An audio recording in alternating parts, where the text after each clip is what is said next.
breaking news in the last 15 minutes. Jurors reached a verdict in the trial of a former headmistress accused of knowing about sex abuse on campus and failing to act. The jury found Nancy Eckeretti not guilty of neglect of a minor.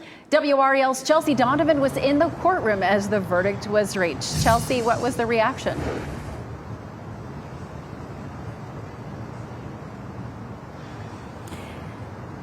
Well, it was certainly, you could hear some audible gasps as it took the jury 2 hours and 45 minutes to come to this verdict. They started their deliberations around 2 o'clock. Now, Eckeretti was charged with a misdemeanor of contributing to the neglect of a minor. This was day 9 of her trial. She is the former headmistress of a school in Raleigh accused of knowing about sexual abuse on her campus. Now, we told you at noon that Eckeretti was facing a felony charge of aiding and abetting Smith with indecent liberties with a child. However, a judge took that off the table on Friday. This morning, we heard from both the defense and the prosecution as they laid out their case. It took about 3 hours to do so in their closing arguments.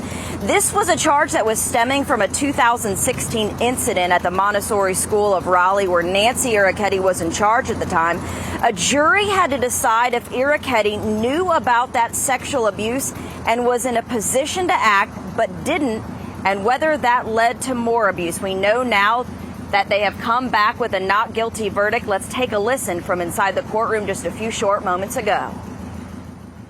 That the defendant is not guilty of contributing to the neglect of a juvenile.